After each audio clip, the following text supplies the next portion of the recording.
क्या हुआ जब नासा के सॉफ्टवेयर में डाली गई श्री राम की कुंडली, जानकर हो जाएंगे हैरान।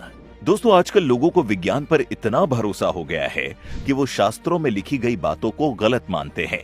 इतना ही नहीं, हमारे भगवानों के अस्तित्व पर भी सवाल उठाने लगते हैं। लेकिन इन सब के बावजूद भी हमारे शास्त्रों ने हर बार ऐसे लोगों को मुंह तोड़ जवाब दिया है। और अब तो विज्ञान ने भी हमारे भगवान के सामने घुटने टेक दिए हैं। दरअसल हाल ही में दुनिया की सबसे बड़ी अंतरिक्ष एजेंसी नासा ने प्रभु श्री राम की कुंडली को अपने प्लेनेटेरियम सॉफ्टवेयर में डाला था।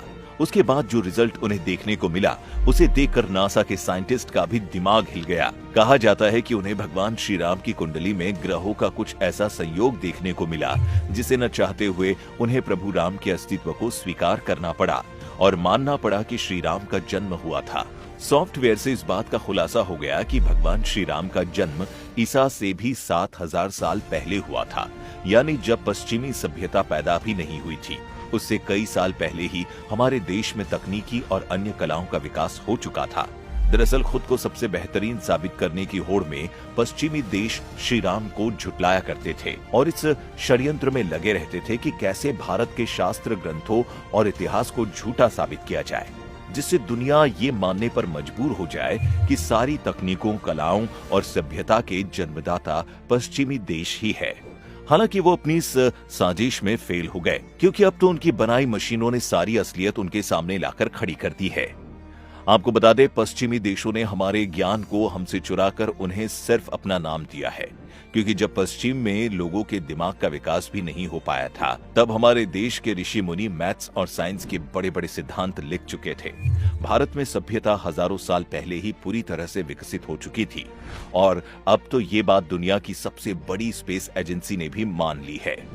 इतना ही नहीं, कुछ समय पहले नासा ने इंसानों के हाथ से बने पुल की तस्वीर इंटरनेट पर शेयर की थी और उनका मानना है कि रामेश्वर से श्रीलंका के बीच बने पुल के अवशेष आज भी मौजूद हैं, जो कि कहा जाता है कि भगवान श्री राम ने उसे लंका से वापस आने के बाद तोड़ दिया था। वाल्मीकि रामायण में इस पुल के बारे में राम सेतु के रूप में बताया गया है। आज के समय की बात की जाए तो ये पुल भारत के दक्षिण पूर्वी तट के किनारे रामेश्वरम द्वीप तथा श्रीलंका के उत्तर पश्चिम तट पर मन्नार द्वीप के बीच चुना पत्थर से बनी एक श्रृंखला है। वाल्मीकि रामायण के अनुसार 3 दिन लगातार ढूंढने के बाद नल और नील ने समुद्र में वो जगह ढूंढी जहां से आसानी से लंका पहुंचा जा सकता था और तब उस स्थान से लंका तक जाने के लिए पुल बनाने का फैसला लिया गया। बता दें, उस स्थान का नाम धनुष कोड़ी है। कहते हैं इसका नाम धनुष कोड़ी इसलिए पड़ा क्योंकि नल नील ने जो पुल बनाया था उसका आकार धनुष की तरह था। शोधकर्ताओं के अनुसार इस पुल को बनाने में एक खास तरह के पत्थर का इस्तेमाल किया गया था, जिसे साइंस की भाषा में प्यूमाइस स्टोन कहा जाता है। ये पत्थर डूबता नहीं है।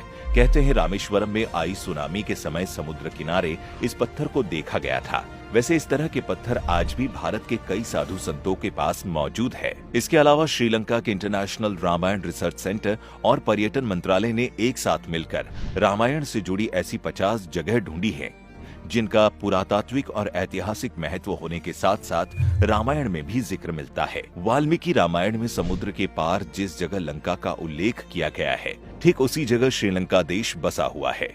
प्राचीन काल से ही श्रीलंका की संस्कृत एवं पाली साहित्य का भारत से गहरा संबंध रहा है। कुमार दास के बारे में कहा जाता है कि वे महान संत कालिदास के परम मित्र थे। बता दें, उनकी ये रचना भारतीय महाकाव्यों की परंपरा पर भी आधारित है। श्रीलंका में एक स्थान है जिसका नाम महियांगना मध्य है।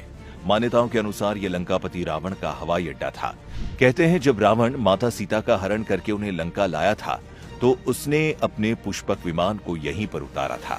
Sri Lanka international Ramayana research centre की माने तो रावण के 4 हवाई अड्डे थे, जिसमें से पहला है उसानगोड़ा, दूसरा गुरुलोपोथा, तीसरा तोतु पोलांकदा और चौथा वारियापोला। इस सेंटर के अनुसार जब हनुमान जी ने लंका दहन किया था तो उसमें रावण का उसानगोड़ा हवाई अड्डा जल के खाक हो गया था। इतना ही नहीं, श्रीलंका में साती एलिया नाम की भी एक जगह है। मान्यता है कि ये वही जगह है जहां रावण ने माता सीता को बंदी बनाकर रखा था, जिसे रामायण में अशोक वाटिका बताया गया है। आज भी इस जगह की शिलाओं पर हनुमान जी के पैरों के निशान देखे जा सकते हैं। इतना ही नहीं, जब कार्बन डेटिंग की मदद से इसकी उम्र का अंदाजा लगाया गया तो ये सच सामने आया कि इनकी उम्र लगभग 7000 वर्ष पहले की है। यहाँ देवी सीता का मंदिर भी है और उस मंदिर में प्रभु राम, लक्ष्मण और हनुमान जी की मूर्तियां भी हैं। कार्बन डेटिंग से पता चलता है कि वो मूर्तियां 5000 साल पुरानी हैं।